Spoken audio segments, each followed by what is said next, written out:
Strap in for a roller coaster ride where curiosity, humor, laughter, and the odd case of wisdom is applied to understanding the adventure of life. Welcome to the Rawle and Gene Show, the power of coaching, guided by two knuckleheads who invite you to sit in the front car with them on this ride. Trust us, it's not as serious as it sounds. And high fives are included. Hey everyone, we're talking about daring the comfort zone. 13, Rawle. We far surpassed 13. our goal of 13. 10, and we're still enjoying this. And what we agreed to at the end of last show is we'll stop this when it stops being fun. And so far, it's still being fun. So you're still stuck with us. How are you today, my brother? I'm good. I'm alive. I'm starting to feel a little human. I was a little slow last week with my health, my heart, but new medication, getting used to that. I'm good.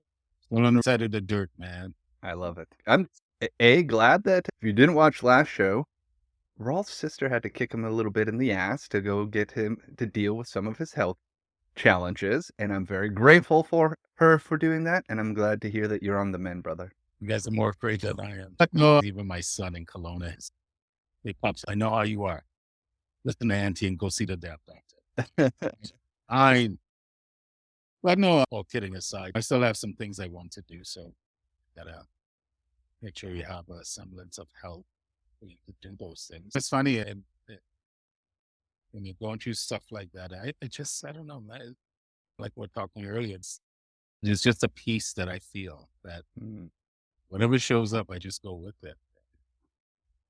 Acceptance that, yeah, I'm going to die one day. I just don't know when. So I'm good. So it was really interesting. I manifested the experience and I walked through it and just to see how I was with it. It was pretty cool. Yeah. It's pretty polished. And it actually prompted, outside of this constant frog in my throat, it prompted some really good poetry that I'm working on. Excited to hear it. Sounds like you and I are very similar places. How are you? Like you always say, how are you showing up? What's my weather today? And my internal weather is sunny, gorgeous, and it's like viewing when you like look down at a lake. You're just sitting on the beach looking down at the lake and just taking it all in, going, I get to experience all of this. That's, oh man, it feels, I'm sure somebody would be like, oh, you're feeling very woo-woo. Be like, yeah, I'm fucking full woo now. And I am loving all of the woo and the who. How you doing? I'm feeling very woo. Deep in the woo. You said though about your weather, your internal weather. Yeah. Today I'm a day of partly, people always say it's partly sunny or partly cloudy. I always go it's partly sunny. Yeah. With chances of meatballs? No, not meatballs, chances of chocolate cake. Ooh, I love it. Because yesterday we celebrated Kinley's 10th birthday. Happy birthday, Kinley. There's a huge slab of chocolate. And you're just going to take a little piece at a time? I had a little piece last night. Yeah. There's the weekend, of course. And I probably will eat most of it. Usually with the other kids, they always get ice cream. I want cake. I want real cake. Kinley's the only one that actually gets. So you and Kinley are going to enjoy some cake? I'm going to enjoy some cake today. My sister just picked up a sub. Well, yeah, it's a Good Friday. It's a Good Friday. It's looking like we're going to get some weather today. Maybe it'll rain chocolate cake. Here's the thing. You're going to get weather one way or the other. You get weather every day. Yeah, you get weather every day. Every moment there's some weather. That's the beauty of life. Every moment of life is life. It ties into our theme about daring the comfort zone. Yeah. Daring. I dare you. I dare you to stop being so comfortable. That feels really uncertain, Rawle. It's almost like we're leading into somewhere here. Wow. But yeah, sliding into the comfort to trash my nice segue into it. You know, what I like about us is we're consistent. Yeah. It's just like, this is what would happen if two squirrels had their own podcast. It's just like, we're going to get nuts today. And then they're gone. What, squirrel? But anyway, let's try. Let's try to herd the cats just a little. Get those squirrels back into the yard. Well, the cats are like, well, this is what we do to them. But Yes. yeah, anyway, Comfort zone. It's interesting. I'm just noticing I say a lot. I'm going to try to not use that as a segue going forward for the rest of the show because that would take me out of my comfort zone. It's a weird little segue. And those little words that we say that bring us a little bit of certainty or maybe help us feel comfortable putting out our next point, which is the next point is the comfort zone is our friend. And it's also, what else would you call the comfort zone? comfort zone is the repetitive behaviors, Mm, the repetitive patterns that we are accustomed to, thinking that this is how we've always done it, or this is how things have always been. As human beings, as other animals on this planet, we're creatures of comfort. We want comfort. We want consistency, not just children. When we talk about a comfort zone, is a place where you know, regardless of whether you consider it wrong or providing good or bad, it's a place you know that you can always turn to. And it's consistent. Whether you consciously or unconsciously know that it hinders you or prevents you from exploring, you still know it's still safe. go explore. We're like really in Zen today. But yeah, it's just a place of knowing. For me, the word certainty keeps screaming from the comfort zone. We've talked about certainty in the past and how certainty sometimes I think can get conflated with safety because the comfort zone has a high level of certainty, but it might not necessarily have a high level of safety. Yes, you can predict what's going to happen and you can learn how to navigate and move with certainty on your side, even though you may physically, mentally, spiritually be unsafe, but you can still be certain about that. Mm. And there's a component of being able to operate within the chaos of life and going, these are the things I can be certain of. I hear you saying, and I agree with it to some degree. To me, when you really think of the comfort zone, I think of the fringe. It's you're in the comfort zone, and it's like going to the edge, knowing that if I take one more step, I am no longer in the comfort. I've now stepped into the fringe, into the Yes. beyond the edge, Yeah. and beyond the edge is unknown. I've never stepped on it before, so that's scary. And even that where I am could be scary. That's even scary because that's unknown. At least I know what's scary over here. At It's like, least I know what's scary. It's that old saying, choose between the devils that you know. It's just because we've done it so many times. And a lot of times when I'm working with clients and I was asking, how's that serving? They always assume when they hear that phrasing that I mean something good. I go, no, no. it's whatever that you continuously do on a repetitive basis serves you. You get something from it. You're getting a consequence. You're getting a result from it. It's neither good or bad one. It's just an end result to repetitive choices. To me, that's what the comfort zone is, that repetitive choice that you continuously make, but you know exactly what you will get from doing it. Doing something different, it's unknown, it's scary. It may not work, right? It may not yield the results that we Yeah. want. So a lot of times we're afraid to do it because why? We don't want to feel uncertainty, the word you like to use, not feeling safe, not feeling sure. There's no guarantee it's going to work. That kind I also hear this other side that we've talked about is like embracing that chaos. There's one perspective saying, I am scared of this. I'm feeling unsure of what's going to happen when I lean, even just leaning over the edge of it is of. taking you out of your comfort zone. You still kind of Mhm. got one foot in there. That's neither nor wrong.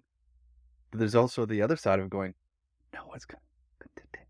And Mhm. that is also something that's exciting. Before we started the show, I talked about I I had to go wait for the school to open to get something for my daughter. I went up a road that is less than a kilometer away from me that I've passed a ton of times and I've never gone down. I'm like, you know what? I'm gonna go down this road and see if I can see something beautiful today. What's up here? It may have been a dead end. It ended up not being. And it was just like all these beautiful orchards. Mhm. And it was exciting. I was just like, I don't know what I'm going to see. And Yeah, I'm ready to explore this. The word there, ready, is like the pivotal point. it is political. It's like anything. It's like a lot of times we don't sit and see that we're always in a state of fear, and it's just a matter of degrees. As funny as you're talking, I was thinking of. You ever seen? a zebra on the Serengeti in the wild. Just in the They're pictures. just Yeah. grazing, but it's always skittish. Is it? Or is it only skittish when it hears something that's potential danger? And even in the skittish, even in the chaos, it still functions. It still grazes, still eats. It tries to be aware. Mhm. And let's say a lion does jump out and chases it and it gets away. Because I've seen this from not in live, but I've Yeah. seen it on video. It's like after it's gotten away and it's obviously his heart's gotten back to its regular rhythm. It's almost euphoric. And I've seen this a few times now where they get up on their hind legs and they kick.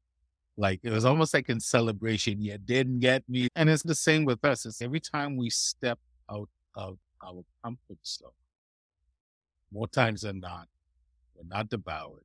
Something beautiful happens. Well, whatever it is that happens, it's something different than we learn from. Yeah. And so for me, every time I see a zebra does that, where they jump up on their front quarters and kick their hind legs, like in celebration, is, oh, I just experienced something beautiful and I didn't die. And it's the same thing this week with me. Is okay, didn't die. I was good. Wasn't fearful. Is that me being out of my comfort zone? Maybe. I don't know. Like all I know is that there's a lot of unknown within life. And a lot of times the unknown yields tremendous gifts for us if we're willing to be open to it. And like you say, willing to, or are you ready for it? Either way, it's up to you when you decide to become awakened, to become conscious, and to remove the blinders so that you can see all. Because a lot of times the comfort becomes a blinder, Oh, 100%. right? It's a perspective, and each of our perspectives does only hold a portion of what's happening in our life and how we're experiencing it, and the stories and the feelings and everything that's happening below the neck, and all that stuff is all bundled into this perspective of whatever the story is that you're telling yourself about that. And there's like an unlimited amount of perspectives that can reshape that whole experience and change the story and change the narrative. And it's just like, what are you going to choose to do? Are you ready for it? By saying, I'm ready, is like taking into action a choice. So, Mhm. what is that choice? And is the choice to go explore and oh, there it is, love adventure Yeah. and step into the unknown? I don't want anybody to go jump into it. I encourage them to step into it. If you're ready to make a different choice and to answer the question of how is this serving me, this experience, whatever it is, Mhm. and go, I'm looking for something different. Just one step, baby. One step at a time. I encourage people to jump or step, because the jump or step is not my choice. That's up to you. But the biggest thing is when we think about this, when I really think about this, is what are you trying to manage? It comes down to feelings. Mm. Feeling. We get those feelings that, okay, this feels safe. This feels no. Or that feels unknown. I don't know that. And a lot of times when we talk about these things, we talk about the externals. And to me, it comes back down to that feeling. That feeling that when you feel uncomfortable, what is it actually that you're feeling? And is there truth in that feeling? Because a lot of times, if you really pay attention, you've had those experiences before. And are you really paying attention to your feelings and managing your emotions at the Mm. time? Is there truth in it to go, there's something here I need to be afraid of? Like driving at night. You've seen that analogy. You're driving at night and your headlights can only shine the light 200 yards ahead of you. So beyond that, it's unknown. You can't see, but yet you keep driving because every 200, it illuminates every 200 yards. So you have to trust that blind faith kind of mentality. And it's the same thing with this. But I'm inviting people to remove the blind faith and go, really understand your feelings of when you're in the comfort zone and then when you be tested to step out of the comfort zone. Yeah. What are those feelings and understanding the emotions of it so you can really manage them and go don't need to. And even if I am afraid, I'm going to be okay. Right? So in the comments about this, I've just shared the feeling wheel. So the one I've shared is from the Gottman Institute. It's an excellent tool to explore how you are feeling if you are looking for the words. So it's broken into 3 layers. So core layer is mad, sad, scared, joyful, powerful. And then there's another layer that gives more words to it. And each layer builds more vocabulary onto what it is that you're feeling. So you could be like, feeling discouraged. Is that in that? Are you scared? What are you scared about? Mhm. Maybe I'm feeling daring today. Ooh, daring breaks back down to joyful. If you can expand on that sense of feeling, because there's also the component that people will tell a story and go, "That's how I'm feeling," but no, that was the story. How are Yeah. you actually Yeah. feeling about it? What not what are you Yeah. telling yourself about it? Not what you're telling others about it, but what are you feeling? Where do you feel that when you feel it? Mhm. How does it show up in your body? Does it connect to one of these many words that are on this wheel? That is like getting very specific. And the more specific you can get about that feeling, give some insights to the story that this incredible machine is creating about it. Yeah. And to know that those feelings are temporary. Oh, I heard it from smart people. It was Andrew Huberman talking about how when we actually explore the feelings that we're feeling, the sensations in our body, if we don't try to fight them off, they last 90 seconds. 90 seconds. And the reason that though that's then story sticks around is because we put the story on repeat. Or, you know, So it's not actually our body and the feelings that we're feeling that's happening that is prolonging. It's the story yeah. that we're telling. And the And more that- that we can get back to what are we feeling, then ties back into what are we experiencing when we're outside of the comfort zone and what can we trust within understanding how we're feeling to give us even more intentionality and opportunity to make powerful choices when we step out of it or jump out of it, player's choice, and knowing that you go back into the comfort zone to debrief it and integrate what you've learned so you can go do it again. That's why I like the story of the zebra. 20 minutes after a failed attack, their serotonin levels, their heart rate drops back down to normal. Yeah. We, on the other hand, an hour later, be like, "Hey, Gene, can you believe that lion almost got me? Oh my God." And we just keep reliving that story. Yeah. We keep, as the animals don't, from what we understand, don't relive that story. Everything is a comfort zone. But when you step out of the comfort zone, it's a temporary thing. Yes. You're not stepping into discomfort, and that's going to be a permanent situation. Yeah. A permanent situation is comfort that we keep redefining. I love that. I love that you went there with that. Is as you step out of that comfort zone and explore beyond it, is like it gets bigger. Think back over the course of a year, over 10 years, all the times that you've stepped or jumped out of your comfort zone.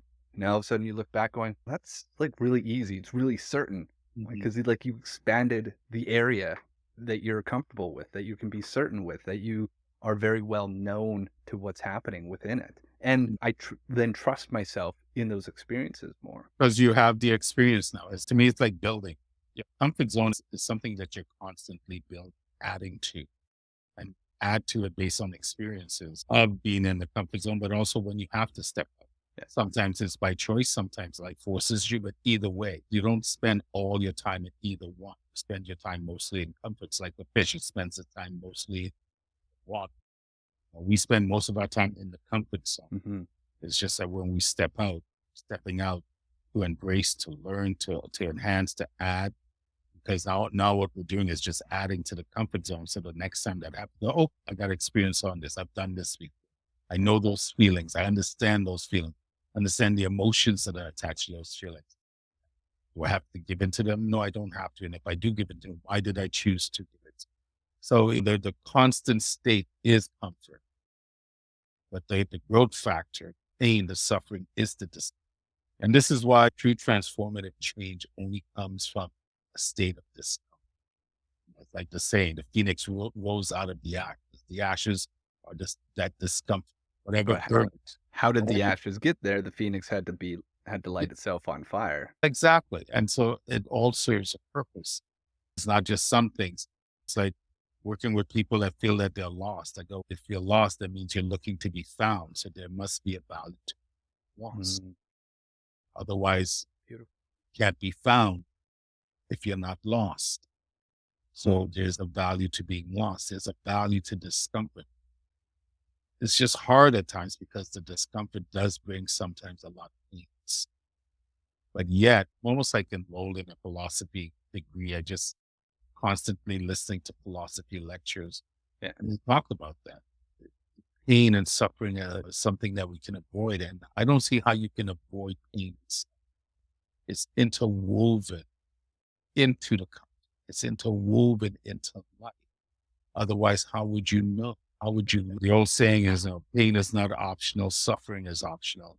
I used to say that and believe it. I don't believe that anymore. I believe both suffering and pain necessary agents They all require to be felt and to be all the experienced and to be understood and to be explored because it does serve in does. it does serve e end state. It serves. Now, it doesn't mean that you need to set roots down in any of those. They are opportunities to grow. They're gonna highlight places of great healing that may be required.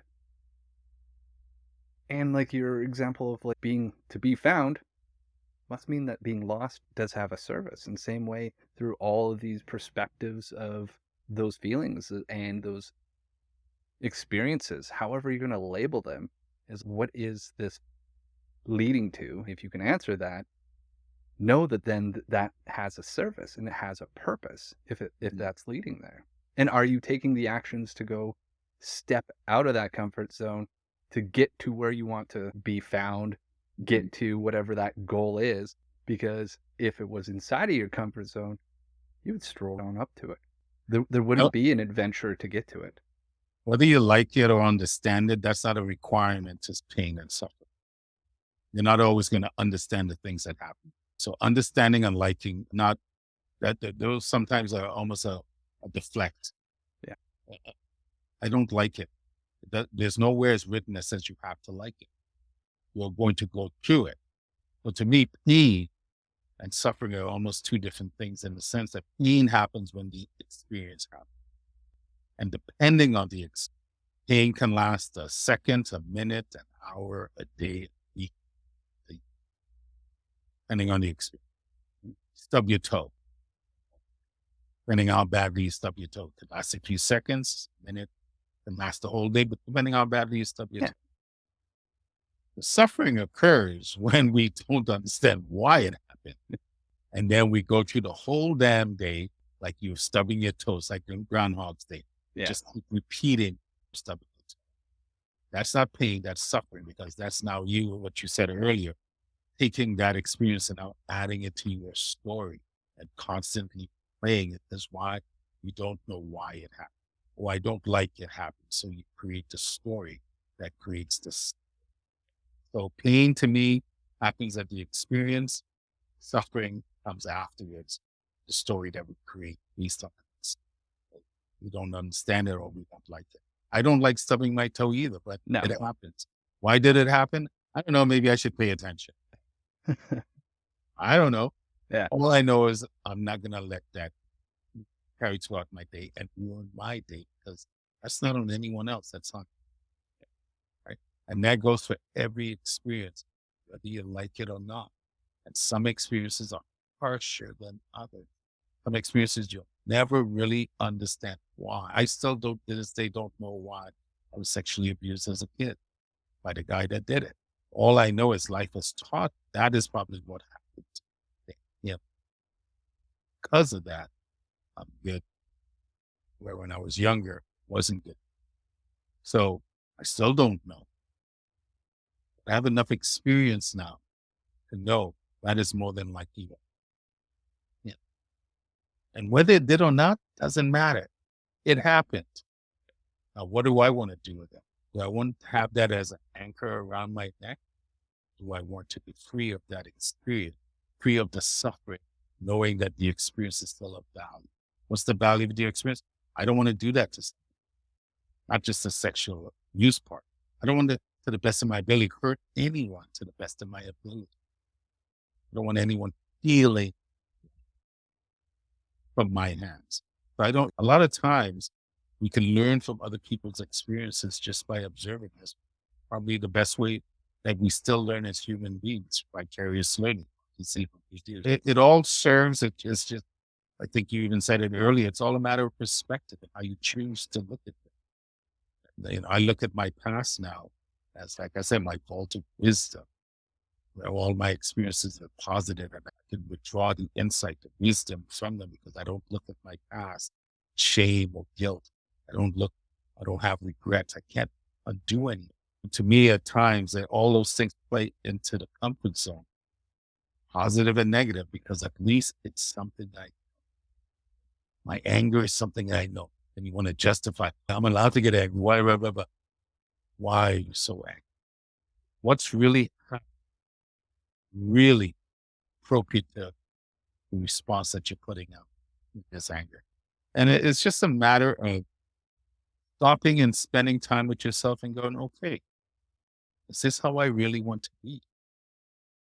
This is how I really want to feel afraid, to feel scared, to be like that zebra on the Serengeti that's always skittish. Now that the zebra is skittish because that's built into it. But we need to be that skittish. Simple thing like going down a road that you've never gone down before, but you've passed many times before. So obviously you've had the thought before, I wonder what's down that road. But today you were ready to Go explore. go explore. Oh, that's a big thing. Time to change. Uh, What are your thoughts on this? Is something that's, as we've been talking, we've talked about expanding our comfort zone, but it can also shrink. It says it's ours to maintain. And yes, if you don't use it, you lose it a little bit. The comfort zone can shrink down and contract, and things that you once thought you had under wraps all of a sudden feel outside of that comfort. I don't know if you lose it. So it's possible. I just think that you become so engulfed in it that you just don't know. You can't see the trees for the forest. You're just, it's like being lost in that fog. Mm. That all is the fog and not trusting that there's something else other than fog. I don't know if it shrinks, but I don't know if the comfort shrinks or maybe it's you that shrinks. That's where I was thinking about it Right? too. I It's like think it's this more, idea yes. of playing small Yeah. and rolling up into a ball of life and like trying to get smaller and smaller. So maybe life won't see me Yeah. is that place of it's like the fog kind of jumps back into that and you have to re-explore and push the fog back out to see all those things that you are capable of, the things that you've experienced in those places that you can know yourself Mhm. and anchor back into. Yeah. Is it is it the world that changes or you change? Hmm. I think it's always you change. World is constant. It stays the same. When you really look at the world. When I say look at the world, look at the earth, the universe, not the ones inhabited, the container. It's constant. It's the same. It's always moving. It's always moving. It's always spinning. Weather changes, seasons come and go as they're supposed to. So what changes is actually you and your perception about changing the world. You really can't change the world. All you can do is change yourself. And then hopefully whatever change you are will then ripple out into others. And then that will continue that rippling out. And I've been watching a lot of random acts of kindness types of videos. And Dude, watch, what is with us today? yeah. See that? Oh, beautiful. I have a project we'll talk about that I think we need to do around that. I'm just trying to figure out how to do it. Random acts of kindness. And when someone does something kind to you and they go, no, no, you don't need to pay me. Just pay it forward. Okay? Just put it forward. And that's the key. It's that ripple. When you're good with you don't have to worry about changing anything external. You just let it ripple out. Because I think a lot of times thinking you could change the world is it's almost egotistical in thinking that you can change anyone. I cannot change it. All I can do is hopefully inspire for you to then take that inspiration and add it to your motivation. Then be the change that you want to. It will go back to the woo-woo is vibrational. We are a bunch of Right. vibrations Yeah. that happen to be in this construct. And as we change within ourselves and how we are showing up and getting connected back within our bodies is like all of that does have an effect on our environment because of how we vibrate. And it Yes. does then change Uh, the things that are around us and their vibration. yep. And that's how powerful we are. If you choose to accept that perspective, I know I can't make you do that, but that's how powerful we are. Yeah. We But impact because everything around sometimes, us. but see, the problem is because change sometimes is slow and hard. And it's because it doesn't happen as quickly or we're not changing any nonsense. Look around, look at life, look at history. But because things don't happen at our speed or what our interpretation of life, we don't think it changes, Yeah. but it does. It's just that change is very slow and so for most things, for transformative things. It's like even a hurricane. People go, a hurricane just shows up. No, it doesn't just show up.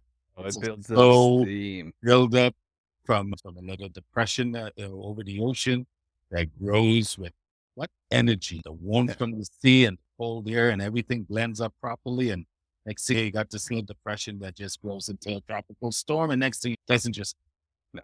it's a process too. And And so, just as it dies back out and yes, releases, it is yes, a process. Like it is a process. it doesn't just happen.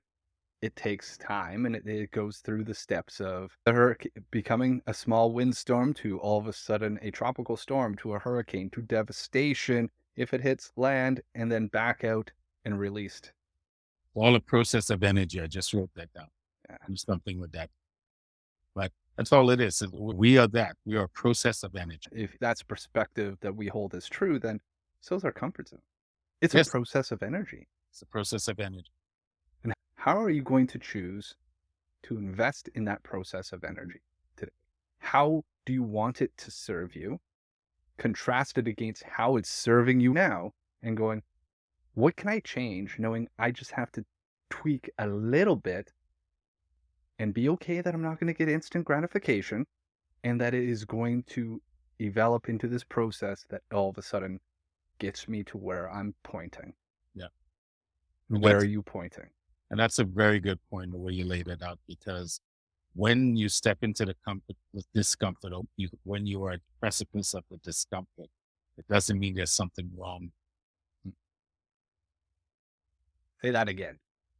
When you're at the precipice of discomfort, does not mean that there is something wrong with the comfort. That Not really lands right. for me. It's not so much about the wrong. It's like understanding that comfort that you're in and what of it is not serving you the way you want it to. That's the invitation to then step into that discomfort. You're not just stepping into a wide abyss of discomfort. You're stepping, it's like you doing poetry and showing up to the recital last Sunday. You've never done an open mic. You've never done that before, but you stepped into that portion of that discomfort. Why? Because within the comfort and the comfort of doing the show, you started to write, but you've been writing even before this show. And I'm sure others have told you really good writing from your corporate endeavors in your past. You've never thought of it from a creative standpoint, not seeing that even what you were doing within the corporate world was creative as well. But once I put that construct of creativity around you, that's when the discomfort came. Oh, I don't know if I can do that. I'm not a poet, that or that. And yet you kept doing it. And then I issued an invitation for you to step into a portion of the discomfort, which you did out of the park, and you were back into your comfort level. Now you're back in your comfort level with a new arrow in your quiver because now you know, oh, I can do this. It's a new process of using that energy. It's a new outlet for it. And I want to go back to the whole where you said just because you are on the precipice of Mhm. your comfort zone doesn't make that comfort zone wrong.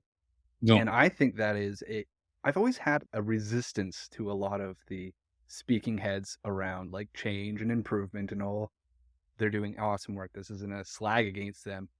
But what you just pointed to is that our comfort zone isn't a bad thing. It's a natural, healthy thing. Yes. And it comes down to us asking about how is it serving us versus how do I want my life to be serving me? Yeah. And it goes back to your famous line, the good, the bad, the beautiful, and the ugly, and everything in between is there on both sides of it. Well said. Well, And it's your choice to cultivate how you are going to be with it all. comfort zone is my foundation. It's where I get to create and build and do things.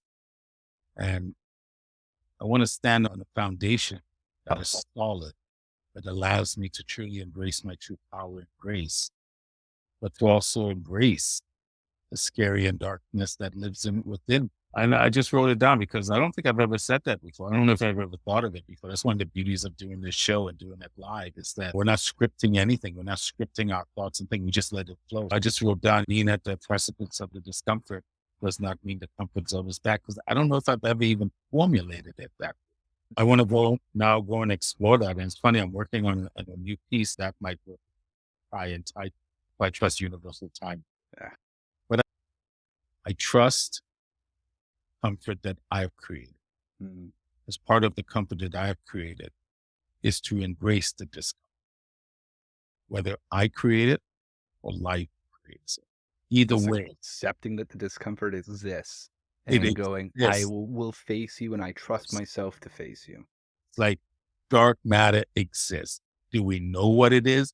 No, No. but we know it exists. So I'm at the point now in my rotation in this universe. I trust what I believe what I trust what I, and that my job now is to walk. But, and because I believe I know this much, I stayed open to the oneness of everything because now I know I have nothing to fear because I'm always in my bringing into present day when everyone's looking, creating safe space. I am my safe space. There's no safer space that you can create externally for me than me being my safe space.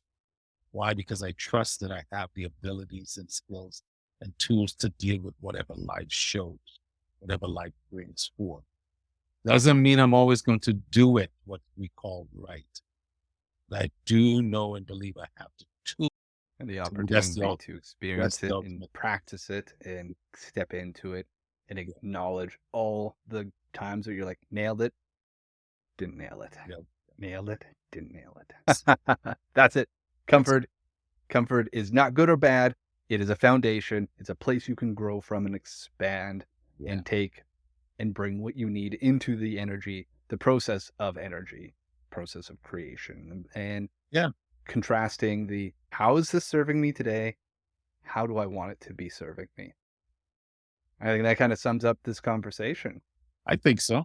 In a very skittish, zebra-like way. So Legs. we can learn from, we know this. We learn from nature. We learn around. To me, this universe, this world is a template on how to live. It's just that we have these big AIs on top of our shoulders that we think and they are incredible, but we don't know it all. And some just need to pay attention. What we're looking for is actually under our nose. If we can just get out of our own way. That's why I would say, as a coach, what do I really do? I won't even take you to the waters and push you in or even grab a goblet and go here. All I'll do is take you and go near the water. It's for you to walk in and to drink. That's all. All I do is I just try to remove some of the trees from your forest so you can see. Yeah. That's it. That we get to have careers where we have conversations I know. that get to transform people if they choose. What a beautiful life we get to live.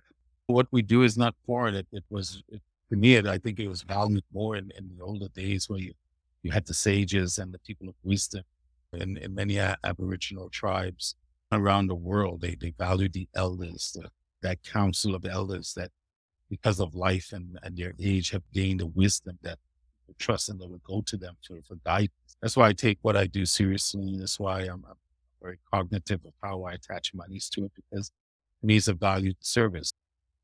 And to me, it is not so much this, wow, I get to do this. I'm honored that I was blessed by the gods, this gift, be able to do that, and others value it. So I take it seriously. I feel honored that people look at me that way. So I just got asked on Sunday to one of my poet friends. She has a really popular interview show. She reached out to me. She goes, I'd love to interview you for my show. And she goes, I know a little bit about you. Send me a bio and picture. And then I sent it to her, and she responded back to me. She goes, are you a guru?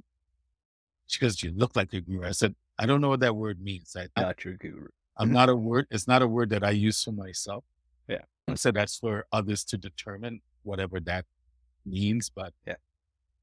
But at the same time, too, I also do understand how people see me or think of on it. But that is also earned to some degree because of who I am. I like to think I'm consistent in what I say and how I don't. I'm But just making shit up as I go. it's almost how we end every show. We're just making it up as we go. You know, To the best of our abilities. isn't that what there's some truth? Isn't that what that's what we're all doing. What life really is. What life really is. Thank you so much for diving in. We'd love to see those likes and comments so that we can help refine our show and make sure that we're bringing the best for all of you in a conversation you want to be part of. And at any point, just because we've got a topic, doesn't mean that the squirrels don't run free sometimes, Rawle. Yeah, and the squirrels always run. But to add to what Gene said, don't just peel back on Facebook. Jump onto YouTube and watch the videos, and to subscribe to the channel. Help feedback. If you value what we're doing, please take up that few extra seconds to not just click like. Jump on YouTube, share with your friends, invite people to read the podcasts. And so Yeah. come and support the show and let people know. I've been grateful to see a number of people from my past have stumbled on the show. Positive content. And I know it's difficult with so much going on, with so much things going on social media. You have to pick and choose. So I guess what I'm doing is I'm begging and pleading people to pick us. It'll help so much. And we appreciate it when you do. And with that, my brother, thank you so much for a great conversation. Much love to you and much love to everybody. You've been heard and you are loved. We'll talk to you then. Oh, one last thing. It's the legal language. This podcast is presented solely for educational and entertainment purposes. It is not intended as a substitute for the advice of a physician, professional coach, psychotherapist, or other qualified professionals.